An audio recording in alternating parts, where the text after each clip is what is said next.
ఈ సృష్టి మొత్తం నడిపించడానికి 33 మంది మంత్రివర్గం ఉన్నారు. సృష్టి మొత్తం నడిపించడానికి లలితా పరా భట్టారిక ఆవిడ ప్రధానమంత్రిగా ఉంటే ఆవిడ మంత్రివర్గంలో 33 మంది ఉంటారు. అందుకే 33 మంది దేవతలు 33 మంది. 3 కోట్లు 33 మంది ఎక్కడా లేరు.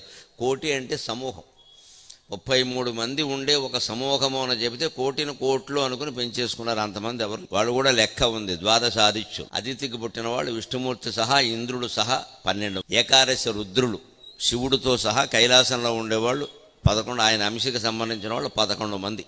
12, 11, 23. ఆ తర్వాత అష్టవసువులు 8 మంది. ఆ అష్టవసువులలో ఒకడు భీష్ముడు, తర్వాత ఆయన భీష్ముడుగా పుట్టి. ఇంకొక 2 అశ్వినీ దేవతలు, వాళ్ళ వల్లే నకుల సహదేవులు పుట్టి. ఈ 12, 11, 23 అష్టవసువులు 8 కలిపితే 31, అశ్వినీ దేవతలు ఇద్దరిని కలిపితే 33. ఇదే దేవతల సంఖ్య. 33 కోటి అంటారు. కోటి అంటే సమూహం. 33 కోట్లు.